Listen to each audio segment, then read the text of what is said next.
Inilah Injil Yesus Kristus menurut surat Rasul Paulus kepada jemaat di Roma. Pasal 1. Salam dari Paulus, hamba Kristus Yesus, yang dipanggil menjadi rasul dan dikuduskan untuk memberitakan Injil Allah. Injil itu telah dijanjikannya sebelumnya dengan perantaraan nabi-nabinya dalam kitab-kitab suci, tentang anaknya yang menurut daging diperanakan dari keturunan Daud, dan menurut roh kekudusan dinyatakan oleh kebangkitannya dari antara orang mati, bahwa ia adalah anak Allah yang berkuasa, Yesus Kristus Tuhan kita. Dengan perantaraannya kami menerima kasih karunia dan jabatan rasul untuk menuntun semua bangsa supaya mereka percaya dan taat kepada namanya. Kamu juga termasuk di antara mereka, kamu yang telah dipanggil menjadi milik Kristus. Kepada kamu sekalian yang tinggal di Roma, yang dikasihi Allah, yang dipanggil dan dijadikan orang-orang kudus, kasih karunia menyertai kamu, dan damai sejahtera dari Allah Bapa kita dan dari Tuhan Yesus Kristus. Paulus ingin ke Roma. Pertama-tama aku mengucap syukur kepada Allahku oleh Yesus Kristus atas kamu sekalian, sebab telah tersiar kabar tentang imanmu di seluruh dunia. Karena Allah yang kulayani dengan segenap hatiku dalam pemberitaan Injil anaknya adalah saksiku bahwa dalam doaku aku selalu mengingat kamu. Aku berdoa semoga dengan kehendak Allah aku akhirnya beroleh kesempatan untuk mengunjungi kamu, sebab aku ingin melihat kamu untuk memberikan karunia rohani kepadamu guna menguatkan kamu, yaitu supaya aku ada di antara kamu dan turut terhibur oleh iman kita bersama, baik oleh imanmu maupun oleh imanku. Saudara-saudara, aku mau supaya kamu mengetahui bahwa aku telah sering berniat untuk datang kepadamu, tetapi hingga kini selalu aku terhalang agar di tengah-tengahmu aku menemukan buah, seperti juga di tengah-tengah bangsa bukan Yahudi yang lain. Aku berhutang baik kepada orang Yunani maupun kepada orang bukan Yunani, baik kepada orang terpelajar maupun kepada orang tidak terpelajar. Itulah sebabnya aku ingin untuk memberitakan Injil kepada kamu juga yang tinggal diam di Roma. Injil itu kekuatan Allah. Sebab aku mempunyai keyakinan yang kokoh dalam Injil, karena Injil adalah kekuatan Allah yang menyelamatkan setiap orang yang percaya, pertama-tama orang Yahudi, tetapi juga orang Yunani. Sebab di dalamnya nyata benar kebenaran Allah yang bertolak dari iman dan memimpin kepada iman. Seperti ada tertulis, orang benar akan hidup oleh iman. Hukuman Allah atas kefasikan dan kelaliman manusia. Sebab murka Allah nyata dari sorga atas segala kefasikan dan kelaliman manusia yang menindas kebenaran dengan kelaliman. Karena apa yang dapat mereka ketahui tentang Allah nyata bagi mereka, sebab Allah telah menyatakannya kepada mereka. Sebab apa yang tidak nampak daripadanya, yaitu kekuatannya yang kekal dan keilahiannya, dapat nampak kepada pikiran dari karyanya sejak dunia diciptakan, sehingga mereka tidak dapat berdalih. Sebab sekalipun mereka mengenal Allah, mereka tidak memuliakan Dia sebagai Allah atau mengucap syukur kepadanya. Sebaliknya, pikiran mereka menjadi sia-sia dan hati mereka yang bodoh menjadi gelap. Mereka berbuat seolah-olah mereka penuh hikmat, tetapi mereka telah menjadi bodoh. Mereka menggantikan kemuliaan Allah yang tidak fana dengan gambaran yang mirip dengan manusia yang fana, burung-burung, binatang-binatang yang berkaki empat, atau binatang-binatang yang menjalar. Karena itu Allah menyerahkan mereka kepada keinginan hati mereka akan kecemaran, sehingga mereka saling mencemarkan tubuh mereka. Sebab mereka menggantikan kebenaran Allah dengan dusta, dan memuja dan menyembah makhluk dengan melupakan penciptanya yang harus dipuji selama-lamanya. Amin. Karena itu Allah menyerahkan mereka kepada hawa nafsu yang memalukan, sebab istri-istri mereka menggantikan persetubuhan yang wajar dengan yang tak wajar. Demikian juga suami-suami meninggalkan persetubuhan yang wajar dengan istri mereka dan menyala-nyala dalam birahi mereka seorang terhadap yang lain, sehingga mereka melakukan kemesuman laki-laki dengan laki-laki, dan karena itu mereka menerima dalam diri mereka balasannya setimpal untuk kesesatan mereka.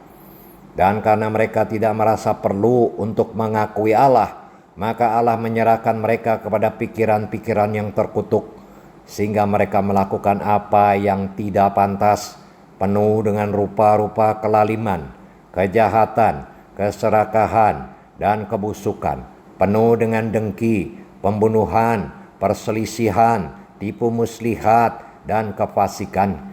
Mereka adalah pengumpat, pemfitnah, pembenci Allah, kurang ajar, congkak, sombong, pandai dalam kejahatan, tidak taat kepada orang tua, tidak berakal, tidak setia, tidak penyayang, tidak mengenal belas kasihan. Sebab walaupun mereka mengetahui tuntutan hukum Allah, yaitu bahwa setiap orang yang melakukan hal-hal demikian patut dihukum mati, mereka bukan saja melakukannya sendiri, tetapi mereka juga setuju dengan mereka yang melakukannya. Roma pasal 2, hukuman Allah atas semua orang. Karena itu, hai manusia, siapapun juga engkau yang menghakimi orang lain, engkau sendiri tidak bebas dari salah. Sebab dalam menghakimi orang lain, engkau menghakimi dirimu sendiri, karena engkau yang menghakimi orang lain melakukan hal-hal yang sama. Tetapi kita tahu bahwa hukuman Allah berlangsung secara jujur atas mereka yang berbuat demikian. Dan engkau, hai manusia, engkau yang menghakimi mereka yang berbuat demikian, sedangkan engkau sendiri melakukannya juga. Adakah engkau sangka bahwa engkau akan luput dari hukuman Allah? Maukah engkau menganggap sepi kekayaan kemurahannya, kesabarannya, dan kelapangan hatinya? Tidakkah engkau tahu bahwa maksud kemurahan Allah ialah menuntun engkau kepada pertobatan, tetapi oleh kekerasan hatimu yang tidak mau bertobat, engkau menimbun murka atas dirimu sendiri pada hari waktu mana murka dan hukuman Allah yang adil akan dinyatakan. Ia akan membalas setiap orang menurut perbuatannya, yaitu hidup kekal kepada mereka yang dengan tekun berbuat baik, mencari kemuliaan, kehormatan, dan ketidakbinasaan, tetapi murka dan geram kepada mereka yang mencari kepentingan sendiri, yang tidak taat kepada kebenaran, melainkan taat kepada kelaliman. Penderitaan dan kesesakan akan menimpa setiap orang yang hidup, yang berbuat jahat, pertama-tama orang Yahudi dan juga orang Yunani. Tetapi kemuliaan, kehormatan, dan damai sejahtera akan diperoleh semua orang yang berbuat baik, pertama-tama orang Yahudi dan juga orang Yunani. Sebab Allah tidak memandang bulu, sebab semua orang yang berdosa tanpa hukum Taurat akan binasa tanpa hukum Taurat, dan semua orang yang berdosa di bawah hukum Taurat akan dihakimi oleh hukum Taurat. Karena bukanlah orang yang mendengar hukum Taurat yang benar di hadapan Allah, tetapi orang yang melakukan hukum Tauratlah yang akan dibenarkan. Apabila bangsa-bangsa lain yang tidak memiliki hukum Taurat oleh dorongan diri sendiri melakukan apa yang dituntut hukum Taurat, maka walaupun mereka tidak memiliki hukum Taurat, mereka menjadi hukum Taurat bagi diri mereka sendiri. Sebab dengan itu mereka menunjukkan bahwa isi hukum Taurat ada tertulis di dalam hati mereka, dan suara hati mereka turut bersaksi, dan pikiran mereka saling menuduh atau saling membela. Hal itu akan nampak pada hari bila mana Allah sesuai dengan Injil yang kuberitakan akan menghakimi segala sesuatu yang tersembunyi dalam hati manusia oleh Kristus Yesus. Hukum Taurat dan Sunat tidak menyelamatkan orang Yahudi. Tetapi jika kamu menyebut dirimu orang Yahudi dan bersandar kepada hukum Taurat, bermegah dalam Allah dan tahu akan kehendaknya, dan oleh karena diajar dalam hukum Taurat, dapat tahu mana yang baik dan mana yang tidak baik, dan yakin bahwa Engkau adalah penuntun orang buta dan terang bagi mereka yang diam di dalam kegelapan, pendidik orang bodoh dan pengajar orang yang belum dewasa, karena dalam hukum Taurat Engkau memiliki kegenapan segala kepandaian dan kebenaran. Jadi bagaimanakah Engkau yang mengajar orang lain? Tidakkah Engkau mengajar dirimu sendiri? Engkau yang mengajar jangan mencuri, mengapa Engkau sendiri mencuri? Engkau yang berkata jangan berzina, mengapa Engkau sendiri berzina? Engkau yang jijik akan segala berhala, mengapa Engkau sendiri merampok rumah berhala? Engkau bermegah atas hukum Taurat, mengapa Engkau sendiri menghina Allah dengan melanggar hukum Taurat? Seperti ada tertulis, sebab oleh karena kamulah nama Allah dihujat di antara bangsa-bangsa lain. Sunat memang ada gunanya jika engkau mentaati hukum Taurat, tetapi jika engkau melanggar hukum Taurat, maka sunatmu tidak ada lagi gunanya. Jadi, jika orang yang tak bersunat memperhatikan tuntutan hukum Taurat, tidakkah ia dianggap sama dengan yang telah disunat? Jika demikian, maka orang yang tak bersunat, tetapi yang melakukan hukum Taurat, akan menghakimi kamu yang mempunyai hukum tertulis dan sunat, tetapi yang melanggar hukum Taurat. Sebab yang disebut Yahudi bukanlah orang yang lahiriah Yahudi, dan yang disebut sunat bukanlah sunat yang dilangsungkan secara lahiriah, tetapi orang Yahudi sejati ialah dia yang tidak nampak keyahudiannya, dan sunat ialah sunat di dalam hati secara rohani, bukan secara hurufiah. Maka pujian baginya datang bukan dari manusia, melainkan dari Allah. Roma pasal 3. Kelebihan orang Yahudi dan kesetiaan Allah. Jika demikian, apakah kelebihan orang Yahudi? Dan apakah gunanya sunat? Banyak sekali, dan di dalam segala hal pertama-tama, sebab kepada mereka lah dipercayakan firman Allah. Jadi bagaimana jika di antara mereka ada yang tidak setia? Dapatkah ketidaksetiaan itu membatalkan kesetiaan Allah? Sekali-kali tidak. Sebaliknya Allah adalah benar dan semua manusia pembohong, seperti ada tertulis, supaya engkau ternyata benar dalam segala firman-Mu dan menang jika engkau dihakimi. Tetapi jika ketidakbenaran kita menunjukkan kebenaran Allah, apakah yang akan kita katakan? Tidak adilkah Allah? Aku berkata sebagai manusia, jika ia menampakkan murkanya? Sekali-kali tidak. Andai kata demikian, bagaimanakah Allah dapat menghakimi dunia? Tetapi jika kebenaran Allah oleh dustaku semakin melimpah bagi kemuliaannya, mengapa aku masih dihakimi lagi sebagai orang berdosa?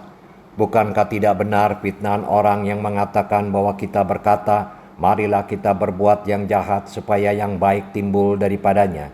Orang semacam itu sudah selayaknya mendapat hukuman. Semua manusia adalah orang berdosa. Jadi bagaimana? Adakah kita mempunyai kelebihan daripada orang lain? Sama sekali tidak. Sebab di atas telah kita tuduh, baik orang Yahudi maupun orang Yunani, bahwa mereka semua ada di bawah kuasa dosa. Seperti ada tertulis, tidak ada yang benar seorang pun tidak. Tidak ada seorang pun yang berakal budi. Tidak ada seorang pun yang mencari Allah. Semua orang telah menyeleweng, mereka semua tidak berguna, tidak ada yang berbuat baik, seorang pun tidak. Kerongkongan mereka seperti kubur yang ternganga, lidah mereka merayu-rayu, bibir mereka mengandung bisa, mulut mereka penuh dengan sumpah serapah, kaki mereka cepat untuk menumpahkan darah, keruntuhan dan kebinasaan mereka tinggalkan di jalan mereka, dan jalan damai tidak mereka kenal. Rasa takut kepada Allah tidak ada pada orang itu, tetapi kita tahu bahwa segala sesuatu yang tercantum dalam kitab Taurat ditujukan kepada mereka yang hidup di bawah hukum Taurat, supaya tersumbat setiap mulut dan seluruh dunia jatuh ke bawah hukuman Allah. Sebab tidak seorang pun yang dapat dibenarkan di hadapan Allah oleh karena melakukan hukum Taurat, karena justru oleh hukum Taurat orang mengenal dosa.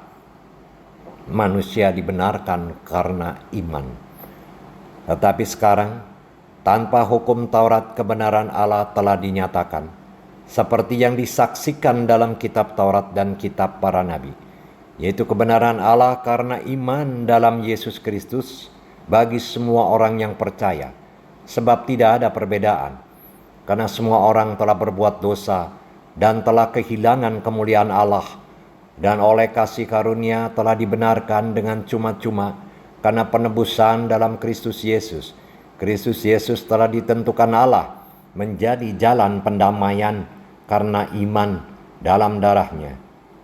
Kristus Yesus telah ditentukan Allah menjadi jalan pendamaian karena iman dalam darahnya. Hal ini dibuatnya untuk menunjukkan keadilannya, karena ia telah membiarkan dosa-dosa yang telah terjadi dahulu pada masa kesabarannya. Maksudnya ialah untuk menunjukkan keadilannya pada masa ini, supaya nyata bahwa ia benar dan juga membenarkan orang yang percaya kepada Yesus. Jika demikian, apakah dasarnya untuk bermegah? Tidak ada. Berdasarkan apa? Berdasarkan perbuatan? Tidak, melainkan berdasarkan iman. Karena kami yakin bahwa manusia dibenarkan karena iman dan bukan karena ia melakukan hukum Taurat. Atau adakah Allah hanya Allah orang Yahudi saja? Bukankah ia juga Allah bangsa-bangsa lain? Ya benar, ia juga adalah Allah bangsa-bangsa lain. Artinya kalau ada satu Allah yang akan membenarkan baik orang-orang bersunat karena iman maupun orang-orang tak bersunat juga karena iman. Jika demikian, adakah kami membatalkan hukum Taurat karena iman? Sama sekali tidak. Sebaliknya kami meneguhkannya. Roma pasal 4. Abraham dibenarkan karena iman. Jadi apakah akan kita katakan tentang Abraham bapa leluhur jasmani kita? Sebab jikalau Abraham dibenarkan karena perbuatannya, maka ia beroleh dasar untuk bermegah, tetapi tidak di hadapan Allah. Sebab apakah dikatakan nas kitab suci? Lalu percayalah Abraham kepada Tuhan, dan Tuhan memperhitungkan hal itu kepadanya sebagai kebenaran. Kalau ada orang yang bekerja, upahnya tidak diperhitungkan sebagai hadiah, tetapi sebagai haknya. Tetapi kalau ada orang yang tidak bekerja, namun percaya kepada Dia yang membenarkan orang durhaka, imannya diperhitungkan menjadi kebenaran. Seperti juga Daud menyebut berbahagia orang yang dibenarkan Allah bukan berdasarkan perbuatannya. Berbahagialah orang yang diampuni pelanggaran-pelanggarannya dan yang ditutupi dosa-dosanya.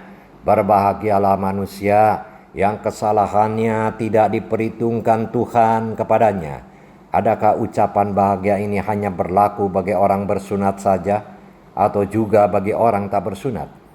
Sebab telah kami katakan bahwa kepada Abraham iman diperhitungkan sebagai kebenaran. Dalam keadaan manakah hal itu diperhitungkan? Sebelum atau sesudah ia disunat? Bukan sesudah disunat, tetapi sebelumnya. Dan tanda sunat itu diterimanya sebagai materai kebenaran berdasarkan iman yang ditunjukkannya sebelum ia bersunat.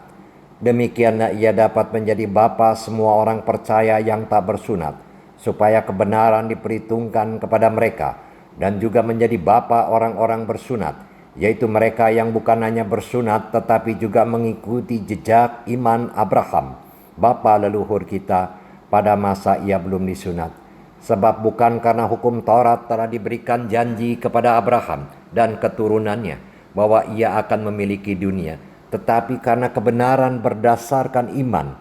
Sebab jika mereka yang mengharapkannya dari hukum Taurat menerima bagian yang dijanjikan Allah, maka sia-sialah iman dan batalah janji itu. Karena hukum Taurat membangkitkan murka, tetapi di mana tidak ada hukum Taurat, di situ tidak ada juga pelanggaran. Karena itulah kebenaran berdasarkan iman, supaya merupakan kasih karunia, sehingga janji itu berlaku bagi semua keturunan Abraham, bukan hanya bagi mereka yang hidup dari hukum Taurat, tetapi juga bagi mereka yang hidup dari iman Abraham. Sebab Abraham adalah bapa kita semua.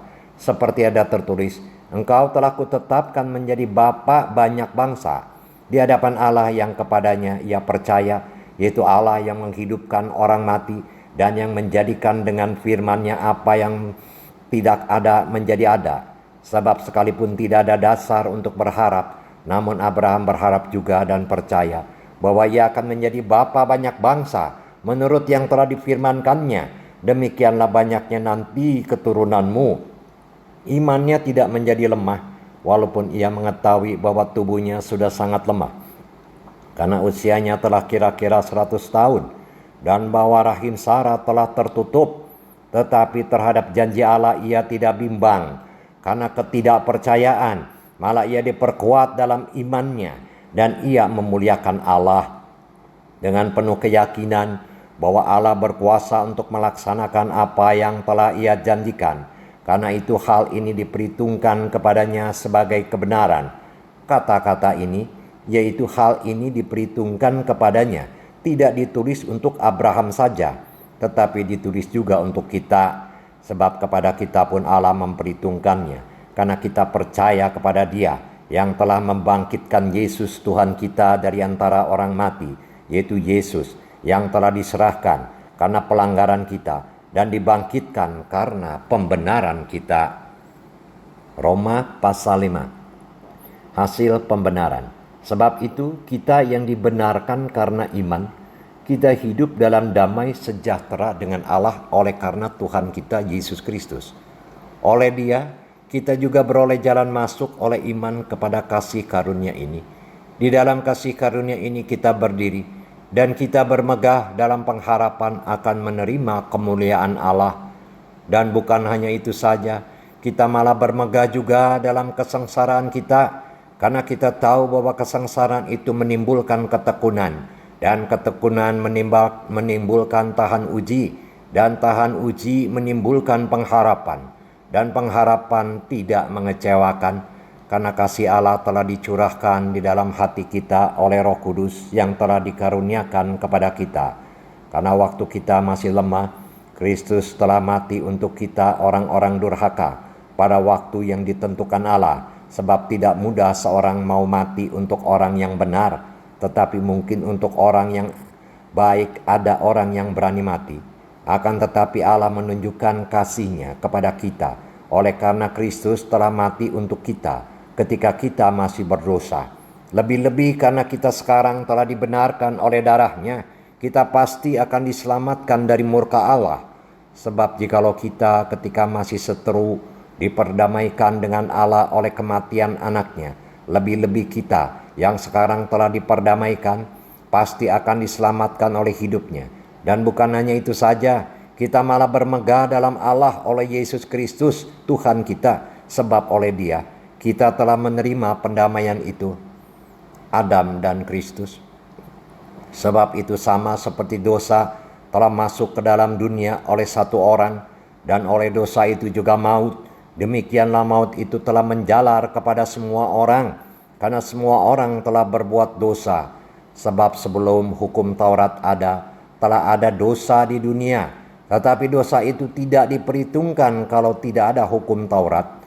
Sungguh pun demikian maut telah berkuasa dari zaman Adam sampai kepada zaman Musa, juga atas mereka yang tidak berbuat dosa, dengan cara yang sama seperti yang telah dibuat oleh Adam, yang adalah gambaran Dia yang akan datang. Tetapi karunia Allah tidaklah sama dengan pelanggaran Adam. Sebab jika karena pelanggaran satu orang, semua orang telah jatuh di dalam kuasa maut, jauh lebih besar lagi kasih karunia Allah dan karunia-Nya yang dilimpahkannya atas semua orang karena satu orang, yaitu Yesus Kristus. Dan kasih karunia tidak berimbangan dengan dosa satu orang, sebab penghakiman atas satu pelanggaran itu telah mengakibatkan penghukuman, tetapi penganugerahan karunia atas banyak pelanggaran itu mengakibatkan pembenaran. Sebab jika oleh dosa satu orang maut telah berkuasa oleh satu orang itu, maka lebih benar lagi mereka yang telah menerima kelimpahan kasih karunia dan anugerah kebenaran akan hidup dan berkuasa oleh karena satu orang itu, yaitu Yesus Kristus. Sebab itu sama seperti oleh satu pelanggaran semua orang beroleh penghukuman, demikian pula oleh satu perbuatan kebenaran semua orang beroleh pembenaran untuk hidup. Jadi sama seperti oleh ketidaktaatan satu orang semua orang telah menjadi orang berdosa. Demikian pula oleh ketaatan satu orang, semua orang menjadi orang benar. Tetapi hukum Taurat ditambahkan, supaya pelanggaran menjadi semakin banyak, dan di mana dosa bertambah banyak, di sana kasih karunia menjadi berlimpah-limpah.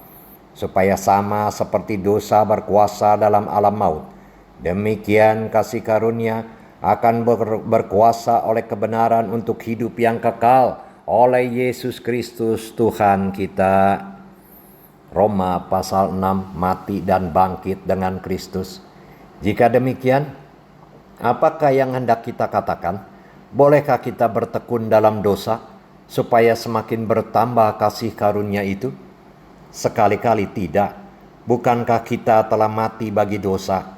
Bagaimanakah kita masih dapat hidup di dalamnya? Atau tidak tahukah kamu bahwa kita semua yang telah dibaptis dalam Kristus telah dibaptis dalam kematiannya? Dengan demikian kita telah dikuburkan bersama-sama dengan Dia oleh baptisan dalam kematian, supaya sama seperti Kristus telah dibangkitkan dari antara orang mati oleh kemuliaan Bapa, demikian juga kita akan hidup dalam hidup yang baru. Sebab jika kita telah menjadi satu dengan apa yang sama dengan kematiannya, kita juga akan menjadi satu dengan apa yang sama dengan kebangkitannya. Karena kita tahu bahwa manusia lama kita telah turut disalibkan, supaya tubuh dosa kita hilang kuasanya. Karena jangan kita menghambakan diri lagi kepada dosa, sebab siapa yang telah mati, ia telah bebas dari dosa. Jadi jika kita telah mati dengan Kristus, kita percaya bahwa kita akan hidup juga dengan Dia. Karena kita tahu bahwa Kristus sesudah Ia bangkit dari antara orang mati, tidak mati lagi. Maut tidak berkuasa lagi atas Dia. Sebab kematiannya adalah kematian terhadap dosa, satu kali dan untuk selama-lamanya. Dan kehidupannya adalah kehidupan bagi Allah. Demikianlah hendaknya kamu memandangnya, bahwa kamu telah mati bagi dosa, tetapi kamu hidup bagi Allah dalam Kristus Yesus.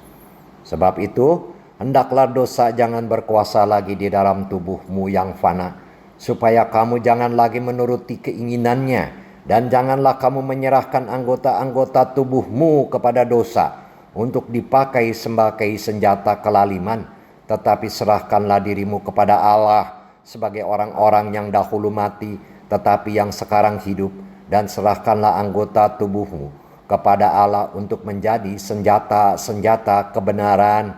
Sebab kamu tidak akan dikuasai lagi oleh dosa, karena kamu tidak berada di bawah hukum Taurat, tetapi di bawah kasih karunia. Dua macam perhambaan. Jadi bagaimana? Apakah kita akan berbuat dosa karena kita tidak berada di bawah hukum Taurat, tetapi di bawah kasih karunia? Sekali-kali tidak. Apakah kamu tidak tahu bahwa apabila kamu menyerahkan dirimu kepada seseorang sebagai hamba untuk mentaatinya, kamu adalah hamba orang itu yang harus kamu taati, baik dalam dosa yang memimpin kamu kepada kematian, maupun dalam ketaatan yang memimpin kamu kepada kebenaran. Tetapi syukurlah kepada Allah, dahulu memang kamu hamba dosa, tetapi sekarang kamu dengan segenap hati telah mentaati pengajaran yang telah diteruskan kepadamu. Kamu telah dimerdekakan dari dosa dan menjadi hamba kebenaran. Aku mengatakan hal ini secara manusia karena kelemahan kamu, sebab sama seperti kamu telah menyerahkan anggota-anggota tubuhmu menjadi hamba kecemaran dan kedurhakaan yang membawa kamu kepada kedurhakaan. Demikian hal kamu sekarang harus menyerahkan anggota-anggota tubuhmu menjadi hamba kebenaran yang membawa kamu kepada pengudusan. Sebab waktu kamu hamba dosa, kamu bebas dari kebenaran. Dan buah apakah yang kamu petik daripadanya? Semuanya itu menyebabkan kamu merasa malu sekarang, karena kesudahan semuanya itu ialah kematian. Tetapi sekarang setelah kamu dimerdekakan dari dosa, dan setelah kamu menjadi hamba Allah, kamu beroleh buah yang membawa kamu kepada pengudusan. Dan sebagai kesudahannya ialah hidup yang kekal. Sebab upah dosa ialah maut, tetapi karunia Allah ialah hidup yang kekal dalam Kristus Yesus Tuhan kita. Roma pasal 7 arti hukum Taurat. Apakah kamu tidak tahu, saudara-saudara, sebab aku berbicara kepada mereka yang mengetahui hukum, bahwa hukum berkuasa atas seseorang selama orang itu hidup. Sebab seorang istri terikat oleh hukum kepada suaminya selama suaminya itu hidup. Akan tetapi, apabila suaminya itu mati, bebaslah ia dari hukum yang mengikatnya kepada suaminya itu. Jadi selama suaminya hidup, ia dianggap berzina kalau ia menjadi istri laki-laki lain. Tetapi jika suaminya telah mati, ia bebas dari hukum, sehingga ia bukanlah berzina kalau ia menjadi istri laki-laki lain. Sebab itu, saudara-saudaraku, kamu juga telah mati bagi hukum Taurat oleh tubuh Kristus, supaya kamu menjadi milik orang lain, yaitu milik Dia yang telah dibangkitkan dari antara orang mati, agar kita berbuah bagi Allah. Sebab waktu kita masih hidup di dalam daging, hawa nafsu dosa yang dirangsang oleh hukum Taurat bekerja dalam anggota-anggota tubuh kita, agar kita berbuah bagi maut. Tetapi sekarang kita telah bebas dari hukum Taurat, sebab kita telah mati bagi Dia yang mengurung kita, sehingga kita sekarang melayani dalam keadaan baru menurut roh, dan bukan dalam keadaan lama menurut huruf hukum Taurat. Jika demikian, apakah yang hendak kita katakan? Apakah hukum Taurat itu dosa? Sekali-kali tidak. Sebaliknya, justru oleh hukum Taurat aku telah mengenal dosa, karena aku juga tidak tahu apa itu keinginan, kalau hukum Taurat tidak mengatakan jangan mengingini. Tetapi dalam perintah itu, dosa mendapat kesempatan untuk membangkitkan dalam diriku rupa-rupa keinginan. Sebab tanpa hukum Taurat dosa mati. Dahulu aku hidup tanpa hukum Taurat. Akan tetapi sesudah datang perintah itu, dosa mulai hidup. Sebaliknya aku mati, dan perintah yang seharusnya membawa kepada hidup ternyata bagiku justru membawa kepada kematian. Sebab dalam perintah itu, dosa mendapat kesempatan untuk menipu aku, dan oleh perintah itu ia membunuh aku. Jadi hukum Taurat adalah kudus, dan perintah itu juga adalah kudus, benar, dan baik. Perjuangan hukum Taurat dan dosa. Jika demikian, adakah yang baik itu menjadi kematian bagiku? Sekali-kali tidak. Tetapi supaya nyata bahwa ia adalah dosa, maka dosa mempergunakan yang baik untuk mendatangkan kematian bagiku. Supaya oleh perintah itu, dosa telah nyata lagi keadaannya sebagai dosa. Sebab kita tahu bahwa hukum Taurat adalah rohani, tetapi aku bersifat daging, terjual di bawah kuasa dosa. Sebab apa yang aku perbuat, aku tidak tahu. Karena bukan apa yang aku kehendaki yang aku perbuat, tetapi apa yang aku benci, itulah yang aku perbuat. Jadi jika aku perbuat apa yang tidak aku kehendaki, aku menyetujui bahwa hukum Taurat itu baik.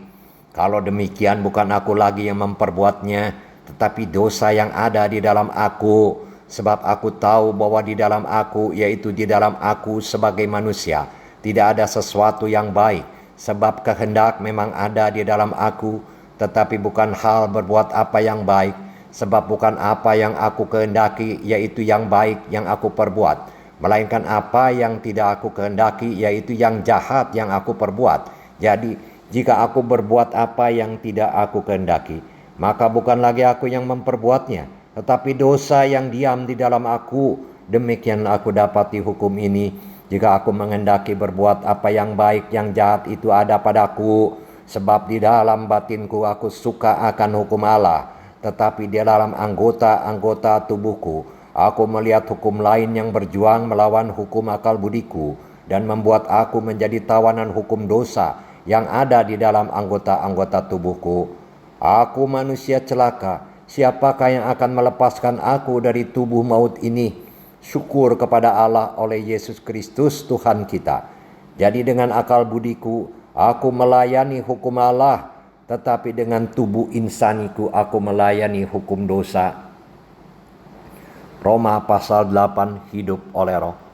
Demikianlah sekarang, tidak ada penghukuman bagi mereka yang ada di dalam Kristus Yesus. Roh yang memberi hidup telah memerdekakan kamu dalam Kristus dari hukum dosa dan hukum maut.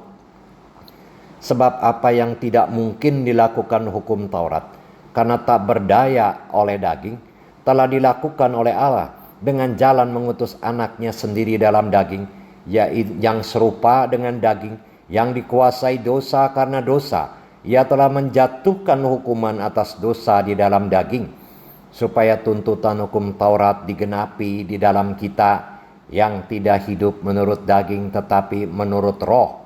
Sebab mereka yang hidup menurut daging memikirkan hal-hal yang dari daging. Mereka yang hidup menurut roh memikirkan hal-hal yang dari roh.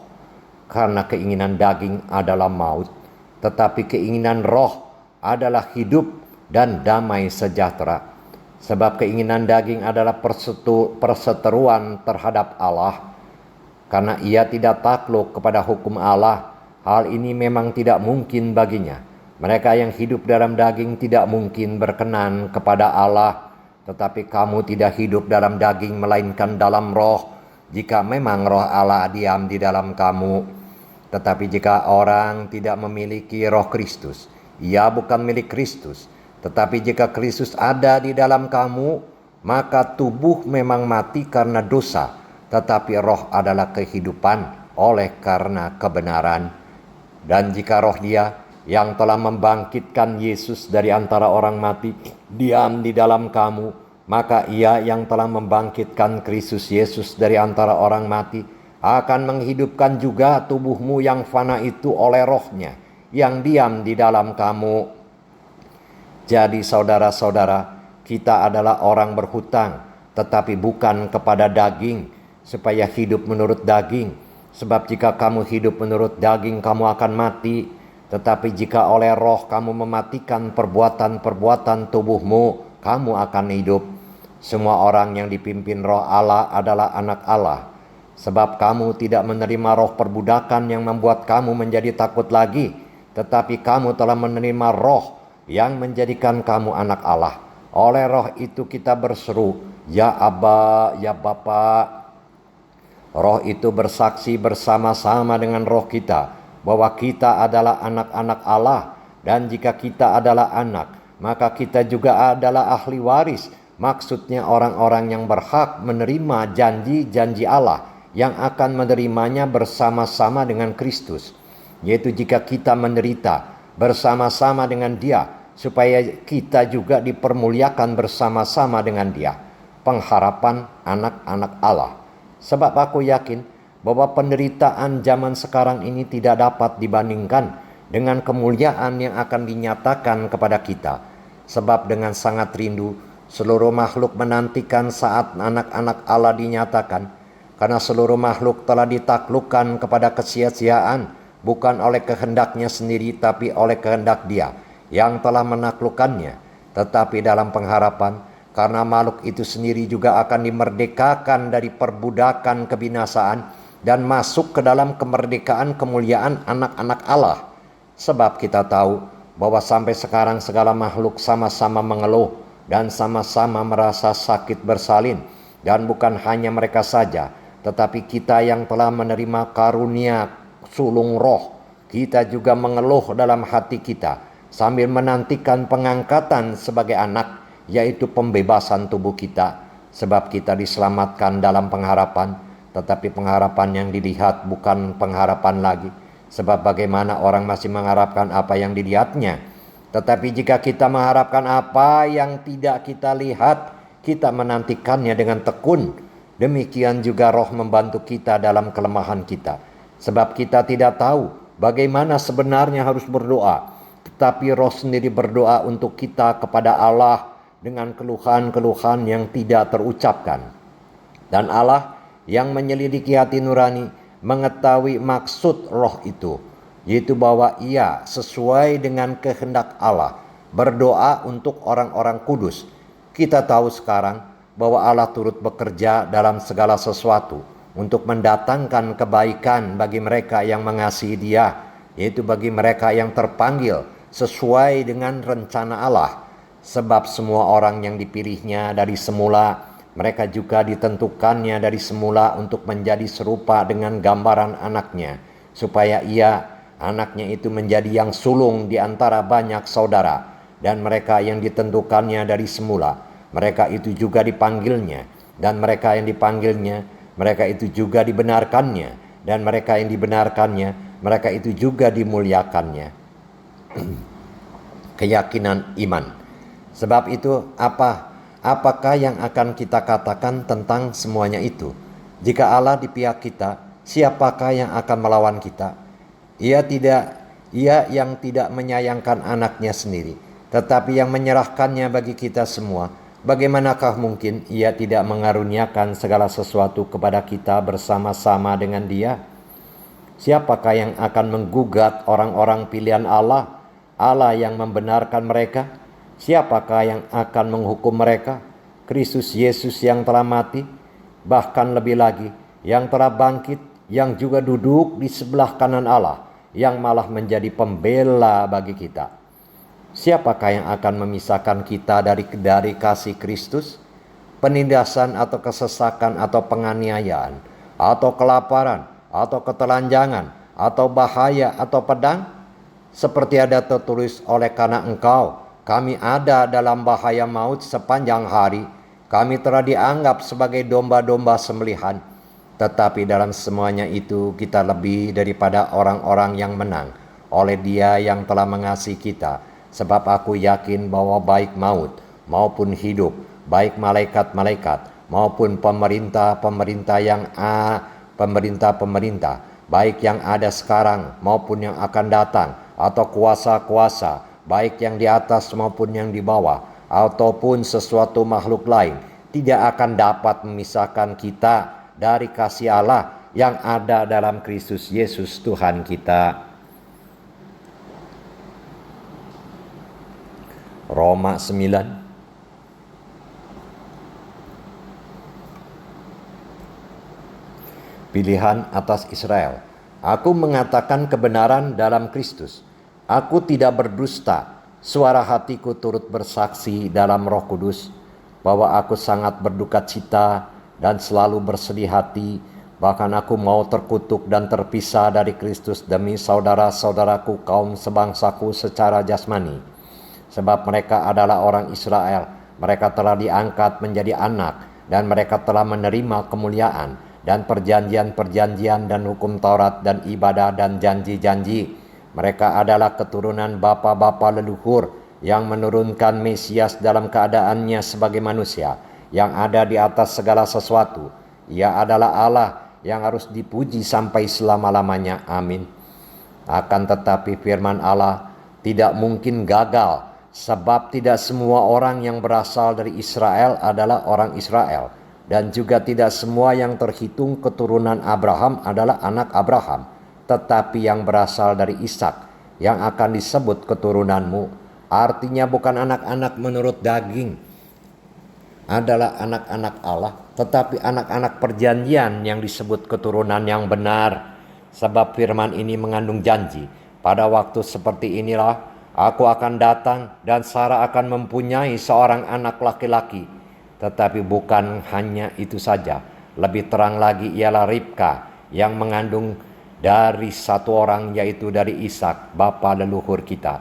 Sebab waktu anak-anak itu belum dilahirkan dan belum melakukan yang baik atau yang jahat, supaya rencana Allah tentang pemilihannya diteguhkan, bukan berdasarkan perbuatan tetapi berdasarkan panggilannya.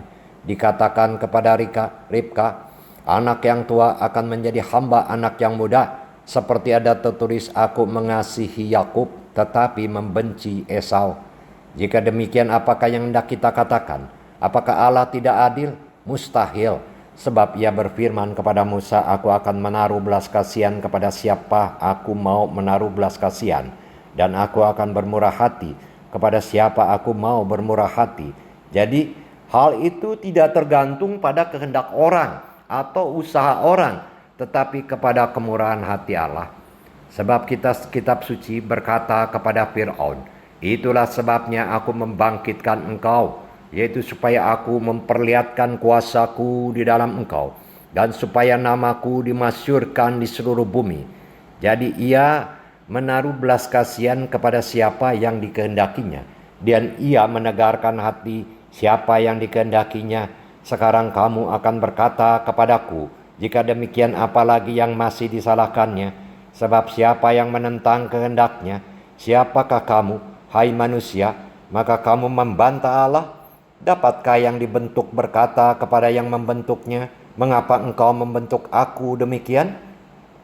Apakah tukang periuk tidak mempunyai hak atas tanah liatnya untuk membuat dari gumpal yang sama suatu benda yang dipakai guna tujuan yang mulia dan suatu benda lain untuk dipakai guna tujuan yang biasa? Jadi kalau untuk menunjukkan murkanya dan menyatakan kuasanya, Allah menaruh kesabaran yang besar terhadap benda-benda kemurkaannya yang telah disiapkan untuk kebinasaan, justru untuk menyatakan kekayaan kemuliaannya atas benda-benda belas kasihannya yang telah dipersiapkannya untuk kemuliaan, yaitu kita yang telah dipanggilnya bukan hanya dari antara orang Yahudi, tetapi juga dari antara bangsa-bangsa lain. Seperti yang difirmankannya juga dalam kitab Nabi Hosea, yang bukan umatku akan kusebut umatku, dan yang bukan kekasih, kekasih. Dan di tempat di mana akan dikatakan kepada mereka, kamu ini bukanlah umatku, di sana akan dikatakan kepada mereka, anak-anak Allah yang hidup. Dan Yesaya berseru tentang Israel, sekalipun jumlah anak Israel seperti pasir di laut, namun hanya sisanya akan diselamatkan. Sebab apa yang telah difirmankannya akan dilakukan Tuhan di atas bumi sempurna dan segera. Dan seperti yang dikatakan Yesaya sebelumnya, seandainya Tuhan semesta alam tidak meninggalkan pada kita keturunan, kita sudah menjadi seperti Sodom dan sama seperti Gomora. Keselamatan bangsa-bangsa lain dan kesesatan orang Israel. Jika demikian, apakah yang hendak kita katakan? Ini bahwa bangsa-bangsa lain yang tidak mengejar kebenaran telah beroleh kebenaran, yaitu kebenaran karena iman. Tetapi bahwa Israel sungguh pun mengejar hukum yang akan mendatangkan kebenaran, tidaklah sampai kepada hukum itu. Mengapa tidak? Karena Israel mengejarnya bukan karena iman, tetapi karena perbuatan. Mereka tersandung pada batu sandungan, seperti ada tertulis sesungguhnya, aku meletakkan di Sion sebuah batu sentuhan dan sebuah batu sandungan, dan siapa yang percaya kepadanya tidak akan dipermalukan. Roma pasal 10. Saudara-saudara, keinginan hatiku dan doaku kepada Tuhan ialah supaya mereka diselamatkan, sebab aku dapat memberi kesaksian tentang mereka bahwa mereka sungguh-sungguh giat untuk Allah, tetapi tanpa pengertian yang benar. Sebab oleh karena mereka tidak mengenal kebenaran Allah, dan oleh karena mereka berusaha untuk mendirikan kebenaran mereka sendiri, maka mereka tidak takluk kepada kebenaran Allah, kebenaran karena iman. Sebab Kristus adalah kegenapan hukum Taurat, sehingga kebenaran diperoleh tiap-tiap orang yang percaya. Sebab Musa menulis tentang kebenaran karena hukum Taurat, orang yang melakukannya akan hidup karenanya. Tetapi kebenaran karena iman berkata demikian, jangan katakan di dalam hatimu, siapakah akan naik ke sorga, yaitu untuk membawa Yesus turun, atau siapakah akan turun ke jurang maut, yaitu untuk membawa Kristus naik dari antara orang mati. Tetapi apakah katanya? Ini, firman itu dekat kepadamu, yakni di dalam mulutmu dan di dalam hatimu. Itulah firman iman yang kami beritakan. Sebab jika kamu mengaku dengan mulutmu bahwa Yesus adalah Tuhan dan percaya dalam hatimu bahwa Allah telah membangkitkan dia dari antara orang mati, maka kamu akan diselamatkan. Karena dengan hati orang percaya dan dibenarkan, dan dengan mulut orang mengaku dan diselamatkan. Karena kitab suci berkata, barang siapa yang percaya kepada dia tidak akan dipermalukan. Sebab tidak ada perbedaan antara orang Yahudi dan orang Yunani, karena Allah yang satu itu adalah Tuhan dari semua. Karena Allah yang satu itu adalah Tuhan dari semua orang, kaya bagi semua orang yang berseru kepadanya. Sebab barang siapa yang berseru kepada nama Tuhan akan diselamatkan. Tetapi bagaimana mereka dapat berseru kepadanya jika mereka tidak percaya kepada dia? Bagaimana mereka dapat dipercaya kepada dia jika mereka tidak mendengar tentang dia? Bagaimana mereka mendengar tentang Dia jika tidak ada yang memberitakannya? Dan bagaimana mereka dapat memberitakannya jika mereka tidak diutus? Seperti ada tertulis, betapa indahnya kedatangan mereka yang membawa kabar baik. Ketidakpercayaan Israel, tetapi tidak semua orang telah menerima kabar baik itu. Yesaya sendiri berkata, Tuhan, siapakah yang percaya kepada pemberitaan kami? Jadi iman timbul dari pendengaran, dan pendengaran oleh firman Kristus. Tetapi aku bertanya, adakah mereka tidak mendengarnya? Memang mereka telah mendengarnya. Suara mereka sampai ke seluruh dunia, dan perkataan mereka sampai ke ujung bumi. Tetapi aku bertanya, adakah Israel menanggapnya? Pertama-tama Musa berkata, aku menjadikan kamu cemburu terhadap orang-orang yang bukan umat, dan membangkitkan amarahmu terhadap bangsa yang bebal. Dan dengan berani Yesaya mengatakan, aku telah berkenan ditemukan mereka yang tidak mencari aku. Aku telah menampakkan diri kepada mereka yang tidak menanyakan aku. Tetapi tentang Israel ia berkata, sepanjang hari aku telah mengulurkan tanganku kepada bangsa yang tidak taat dan yang membantah. Roma pasal 11, sisa-sisa Israel. Maka aku bertanya, adakah Allah mungkin telah menolak umatnya? Sekali-kali tidak, karena aku sendiri pun orang Israel dari keturunan Abraham dari suku Benyamin. Allah tidak menolak umatnya yang dipilihnya. Ataukah kamu tidak tahu apa yang dikatakan kitab suci tentang Elia waktu ia mengadukan Israel kepada Allah? Tuhan, nabi-nabimu telah mereka bunuh, mesbah-mesbahmu telah mereka runtuhkan. Hanya aku seorang dirilah yang masih hidup dan mereka ingin mencabut nyawaku. Tetapi bagaimanakah firman Allah kepadanya? Aku masih meninggalkan 7.000 orang bagiku yang tidak pernah sujud menyembah Baal. Demikian juga pada waktu ini ada tinggal suatu sisa menurut pilihan kasih karunia. Tetapi jika hal itu terjadi karena kasih karunia, maka bukan lagi karena perbuatan. Sebab jika tidak demikian, maka kasih karunia itu bukan lagi kasih karunia. Jadi bagaimana? Israel tidak memperoleh apa yang dikejarnya, tetapi orang-orang yang terpilih telah memperolehnya. Dan orang-orang yang lain telah tegar hatinya. Seperti ada tertulis, Allah membuat mereka tidur nyenyak, memberikan mata untuk tidak melihat, dan telinga untuk tidak mendengar, sampai kepada hari sekarang ini. Dan Daud berkata, biarlah jamuan mereka menjadi jerat, dan perangkap penyesatan dan pembalasan bagi mereka, dan biarlah mata mereka menjadi gelap, sehingga mereka tidak melihat, dan buatlah punggung mereka terus-menerus membungkuk. Israel tersandung, bangsa-bangsa lain selamat. Maka aku bertanya, adakah mereka tersandung dan harus jatuh? Sekali-kali tidak. Tetapi oleh pelanggaran mereka, keselamatan telah sampai kepada bangsa-bangsa lain, supaya membuat mereka cemburu. Sebab jika pelanggaran mereka berarti kekayaan bagi dunia, dan kekurangan mereka kekayaan bagi bangsa-bangsa lain, terlebih lagi kesempurnaan mereka. Aku berkata kepada kamu, hai bangsa-bangsa bukan Yahudi, justru karena aku adalah rasul untuk bangsa-bangsa bukan Yahudi, aku menganggap hal itu kemuliaan pelayananku, yaitu kalau aku dapat membangkitkan cemburu di hati kaum sebangsaku menurut daging, dan dapat menyelamatkan beberapa orang dari mereka. Sebab jika penolakan mereka berarti perdamaian bagi dunia, dapatkah penerimaan mereka mempunyai arti lain daripada hidup dari antara orang mati? Jikalau roti sulung adalah kudus, maka seluruh adonan juga kudus. Dan jikalau akar adalah kudus, maka cabang-cabang juga kudus.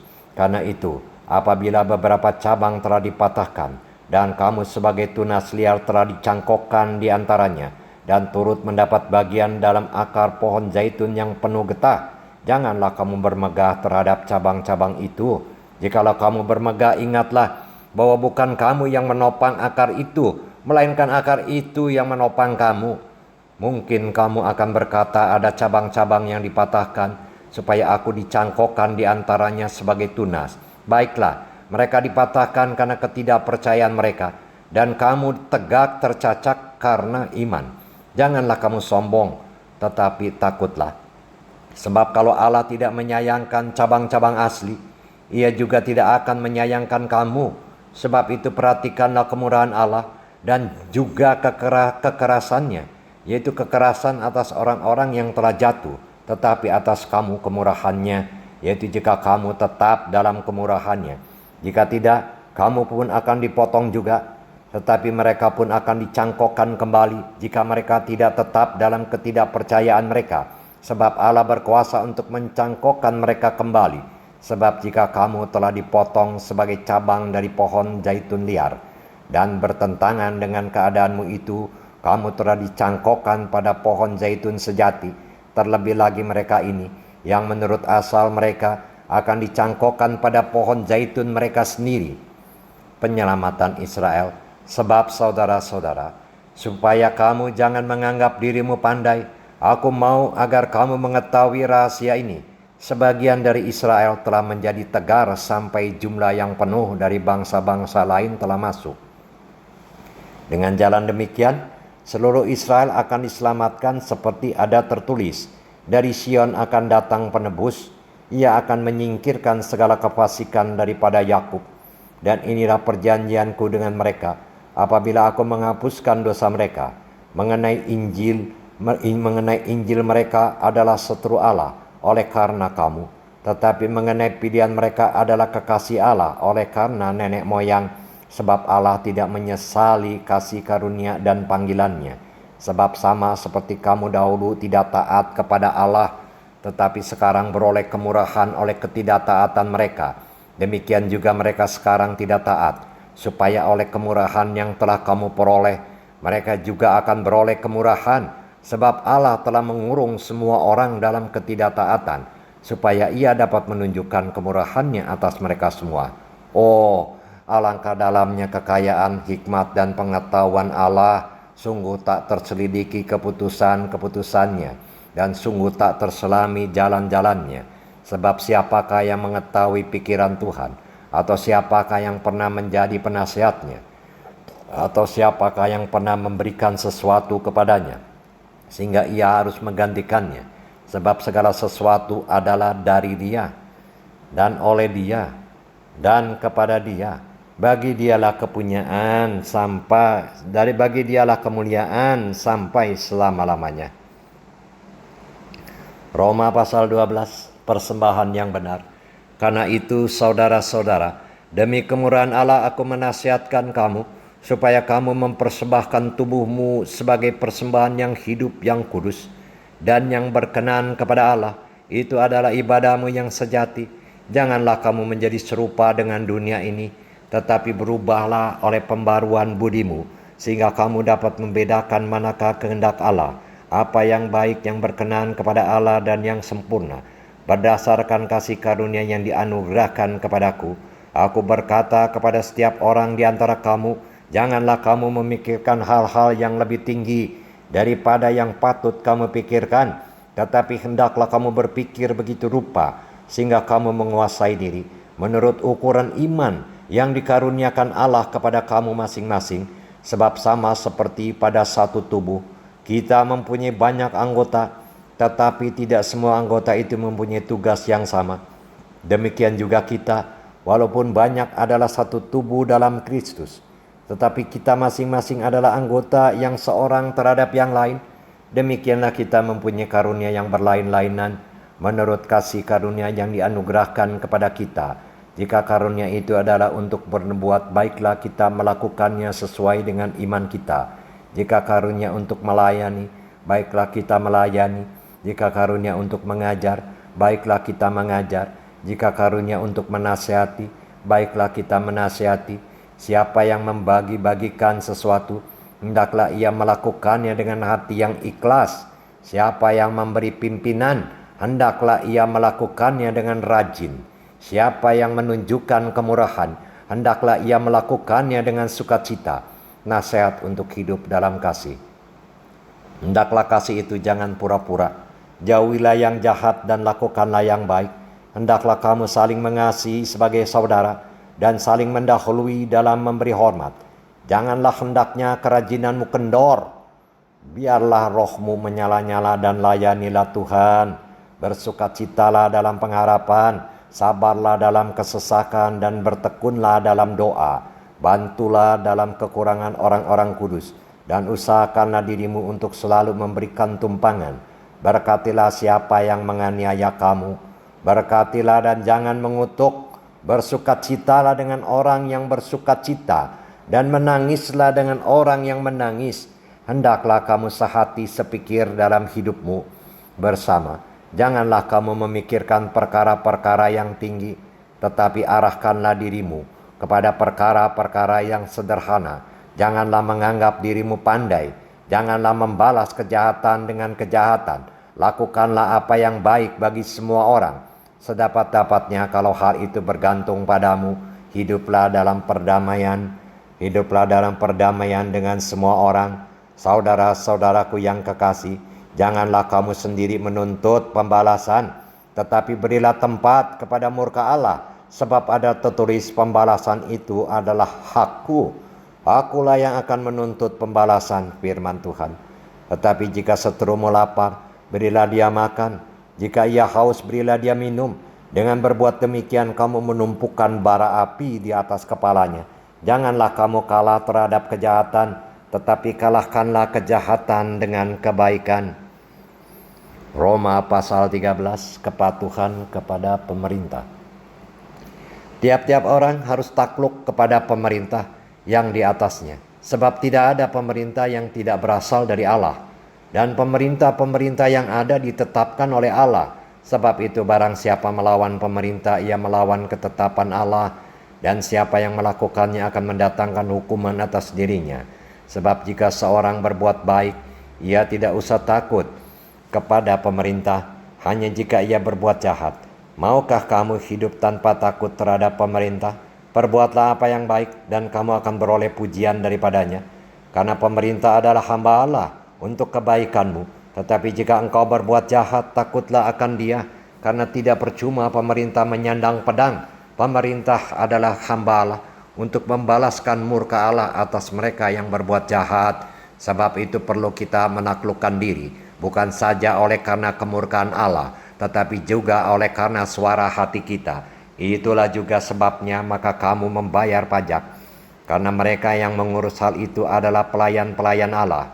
Bayarlah kepada semua orang apa yang harus kamu bayar. Pajak kepada orang yang berhak menerima pajak, cukai kepada orang yang berhak menerima cukai, rasa takut kepada orang yang berhak menerima rasa takut, dan hormat kepada orang yang berhak menerima hormat. Kasih adalah kegenapan hukum Taurat. Janganlah kamu berhutang apa-apa kepada siapapun juga, tetapi hendaklah kamu saling mengasihi. Sebab barang siapa mengasihi sesamanya manusia, ia sudah memenuhi hukum Taurat. Karena firman, jangan berzina, jangan membunuh, jangan mencuri, jangan mengingini, dan firman lain manapun juga sudah tersimpul dalam firman ini, yaitu kasihilah sesamamu manusia seperti dirimu sendiri. Kasih tidak berbuat jahat terhadap sesama manusia, karena itu kasih adalah kegenapan hukum Taurat. Hal ini harus kamu lakukan karena kamu mengetahui keadaan waktu sekarang, yaitu bahwa saatnya telah tiba bagi kamu untuk bangun dari tidur. Sebab sekarang keselamatan sudah lebih dekat bagi kita daripada waktu kita menjadi percaya. Hari sudah jauh malam, telah hampir siang. Sebab itu marilah kita menanggalkan perbuatan-perbuatan kegelapan dan mengenakan perlengkapan senjata terang. Marilah kita hidup dengan sopan seperti pada siang hari. Jangan dalam pesta pora dan kemabukan, jangan dalam percabulan dan hawa nafsu, jangan dalam perselisihan dan iri hati, tetapi kenakanlah Tuhan Yesus Kristus sebagai perlengkapan senjata terang, dan janganlah merawat tubuhmu untuk memuaskan keinginannya. Roma pasal 14. Jangan menghakimi saudaramu. Terimalah orang yang lemah imannya tanpa mempercakapkan pendapatnya. Yang seorang yakin bahwa ia boleh makan segala jenis makanan, tetapi orang yang lemah imannya hanya makan sayur-sayuran saja. Siapa yang makan janganlah menghina orang yang tidak makan, dan siapa yang tidak makan janganlah menghakimi orang yang makan, sebab Allah telah menerima orang itu. Siapakah kamu sehingga kamu menghakimi hamba orang lain? Entahkah ia berdiri Entahkah ia jatuh, itu adalah urusan tuannya sendiri, tetapi ia akan tetap berdiri, karena Tuhan berkuasa menjaga dia terus berdiri. Yang seorang menganggap hari yang satu lebih penting daripada hari yang lain, tetapi yang lain menganggap semua hari sama saja. Hendaklah setiap orang benar-benar yakin dalam hatinya sendiri. Siapa yang berpegang pada suatu hari yang tertentu, ia melakukannya untuk Tuhan. Dan siapa makan, ia melakukannya untuk Tuhan, sebab ia mengucap syukur kepada Allah. Dan siapa tidak makan, ia melakukannya untuk Tuhan, dan ia juga mengucap syukur kepada Allah, sebab tidak ada seorang pun di antara kita yang hidup untuk dirinya sendiri, dan tidak ada seorang pun yang mati untuk dirinya sendiri. Sebab jika kita hidup untuk Tuhan, dan jika kita mati untuk Tuhan. Jadi baik hidup atau mati kita adalah milik Tuhan. Sebab untuk itulah Kristus telah mati dan hidup kembali, supaya ia menjadi Tuhan baik atas orang-orang mati maupun atas orang-orang hidup. Tetapi mengapakah engkau menghakimi saudaramu? Atau mengapakah engkau menghina saudaramu? Sebab kita semua harus menghadap tahta pengadilan Allah, karena ada tertulis, demi aku hidup, demikianlah firman Tuhan, semua orang akan bertekuk lutut di hadapanku, dan semua orang akan memuliakan Allah. Demikianlah setiap orang di antara kita akan memberi pertanggungan jawab tentang dirinya sendiri kepada Allah. Jangan memberi batu sandungan. Karena itu janganlah kita saling menghakimi lagi, tetapi lebih baik kamu menganut pandangan ini. Jangan kita membuat saudara kita jatuh atau tersandung. Aku tahu dan yakin dalam Tuhan Yesus bahwa tidak ada sesuatu yang najis dari dirinya sendiri. Hanya bagi orang-orang yang beranggapan bahwa sesuatu adalah najis, bagi orang itulah sesuatu itu najis. Sebab jika engkau menyakiti hati saudaramu oleh karena sesuatu yang engkau makan, maka engkau tidak hidup lagi menurut tuntutan kasih. Janganlah engkau membinasakan saudaramu oleh karena makananmu, karena Kristus telah mati untuk dia. Apa yang baik yang kamu miliki, janganlah kamu biarkan difitnah. Sebab kerajaan Allah bukanlah soal makanan dan minuman, tetapi soal kebenaran, damai sejahtera, dan sukacita oleh Roh Kudus. Karena barang siapa melayani Kristus dengan cara ini, ia berkenan kepada Allah dan dihormati oleh manusia. Sebab itu marilah kita mengejar apa yang mendatangkan damai sejahtera dan yang berguna untuk saling membangun. Janganlah engkau merusakkan pekerjaan Allah oleh karena makanan. Segala sesuatu adalah suci, tetapi celakalah orang jika oleh makanannya orang lain tersandung. Baiklah engkau jangan makan daging atau minum anggur atau sesuatu yang menjadi batu sandungan untuk saudaramu. Berpeganglah pada keyakinan yang engkau miliki itu bagi dirimu sendiri di hadapan Allah. Berbahagialah dia yang tidak menghukum dirinya sendiri dalam apa yang dianggapnya baik untuk dilakukan. Tetapi barang siapa yang bimbang kalau ia makan, ia telah dihukum, karena ia tidak melakukannya berdasarkan iman. Dan segala sesuatu yang tidak berdasarkan iman adalah dosa. Roma pasal 15, orang yang lemah dan orang yang kuat. Kita yang kuat wajib menanggung kelemahan orang yang tidak kuat. Dan jangan kita mencari kesenangan kita sendiri. Setiap orang di antara kita harus mencari kesenangan sesama kita demi kebaikannya untuk membangunnya. Karena Kristus juga tidak mencari kesenangannya sendiri, tetapi seperti ada tertulis, kata-kata cercaan mereka yang mencerca engkau telah mengenai aku. Sebab segala sesuatu yang ditulis dahulu telah ditulis untuk menjadi pelajaran bagi kita, supaya kita teguh berpegang pada pengharapan oleh ketekunan dan penghiburan dari kitab suci. Semoga Allah yang adalah sumber ketekunan dan penghiburan mengaruniakan kerukunan kepada kamu sesuai dengan kehendak Kristus Yesus, sehingga dengan satu hati dan satu suara kamu memuliakan Allah dan Bapa Tuhan kita Yesus Kristus. Sebab itu terimalah satu akan yang lain, sama seperti Kristus juga telah menerima kita untuk kemuliaan Allah. Yang aku maksudkan ialah bahwa oleh karena kebenaran Allah, Kristus telah menjadi pelayan orang-orang bersunat untuk memperkokoh janji yang telah diberikannya kepada nenek moyang kita, dan untuk memungkinkan bangsa-bangsa supaya mereka memuliakan Allah karena rahmat-Nya seperti ada tertulis. Sebab itu aku akan memuliakan engkau di antara bangsa-bangsa dan menyanyikan mazmur bagi namamu. Dan selanjutnya bersukacitalah hai bangsa-bangsa dengan umat-Nya. Dan lagi, pujilah Tuhan hai kamu semua bangsa-bangsa, dan biarlah segala suku bangsa memuji Dia. Dan selanjutnya kata Yesaya, Taruk dari pangkal Isai akan terbit, dan ia akan bangkit untuk memerintah bangsa-bangsa, dan kepadanya lah bangsa-bangsa akan menaruh harapan.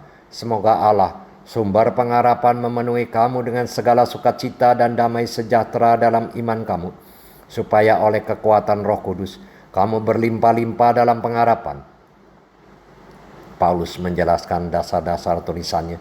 Saudara-saudaraku, aku sendiri memang yakin tentang kamu, bahwa kamu juga telah penuh dengan kebaikan dan dengan segala pengetahuan dan sanggup untuk saling menasihati. Namun karena kasih karunia yang telah dianugerahkan Allah kepadaku, aku di sana sini dengan agak berani telah menulis kepadamu untuk mengingatkan kamu, yaitu bahwa aku boleh menjadi pelayan Kristus Yesus bagi bangsa-bangsa bukan Yahudi, dalam pelayanan pemberitaan Injil Allah, supaya bangsa-bangsa bukan Yahudi dapat diterima oleh Allah sebagai persembahan yang berkenan kepadanya, yang disucikan oleh Roh Kudus. Jadi dalam Kristus aku boleh bermegah tentang pelayananku bagi Allah, sebab aku tidak akan berani berkata-kata tentang sesuatu yang lain kecuali tentang apa yang telah dikerjakan Kristus olehku, yaitu untuk memimpin bangsa-bangsa lain kepada ketaatan oleh perkataan dan perbuatan, oleh kuasa tanda-tanda dan mujizat-mujizat, dan oleh kuasa Roh. Demikianlah dalam perjalanan keliling dari Yerusalem sampai ke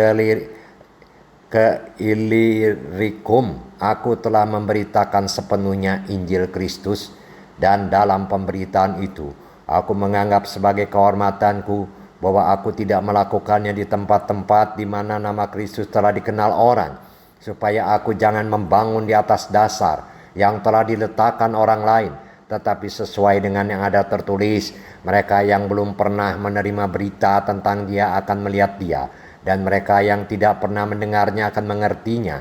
Harapan Paulus untuk datang ke Roma. Itulah sebabnya aku selalu terhalang untuk mengunjungi kamu, tetapi sekarang karena aku tidak lagi mempunyai tempat kerja di daerah ini, dan karena aku telah beberapa tahun lamanya ingin mengunjungi kamu, aku harap dalam perjalananku ke Spanyol aku dapat singgah di tempatmu dan bertemu dengan kamu, sehingga kamu dapat mengantarkan aku ke sana setelah aku seketika menikmati pertemuan dengan kamu. Tapi sekarang aku sedang dalam perjalanan ke Yerusalem untuk mengantarkan bantuan kepada orang-orang kudus, sebab Makedonia dan Akaya telah mengambil keputusan untuk menyumbangkan sesuatu kepada orang-orang miskin di antara orang-orang kudus di Yerusalem. Keputusan itu memang telah mereka ambil, tetapi itu adalah kewajiban mereka, sebab jika bangsa-bangsa lain telah beroleh bagian dalam harta rohani orang-orang Yahudi, maka wajiblah juga bangsa-bangsa lain itu melayani orang-orang Yahudi dengan harta duniawi mereka. Apabila aku sudah menunaikan tugas itu dan sudah menyerahkan hasil usaha bangsa-bangsa lain itu kepada mereka, aku akan berangkat ke Spanyol melalui kota kamu, dan aku tahu bahwa jika aku datang mengunjungi kamu, aku akan melakukannya dengan penuh berkat Kristus. Tetapi demi Kristus Tuhan kita dan demi kasih Roh, aku menasihatkan kamu saudara-saudara untuk bergumul bersama-sama dengan aku dalam doa kepada Allah untuk aku, supaya aku terpelihara dari orang-orang yang tidak taat di Yudea, dan supaya pelayananku untuk Yerusalem disambut dengan baik oleh orang-orang kudus di sana, agar aku yang dengan sukacita datang kepadamu oleh kehendak Allah, beroleh kesegaran bersama-sama dengan kamu. Allah sumber damai sejahtera menyertai kamu sekalian. Amin. Roma 16. Salam.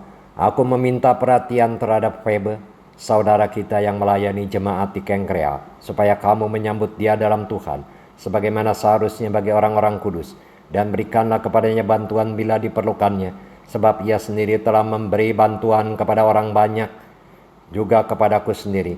Sampaikan salam kepada Priskila dan Aquila, teman-teman sekerjaku dalam Kristus Yesus. Mereka telah mempertaruhkan nyawanya untuk hidupku.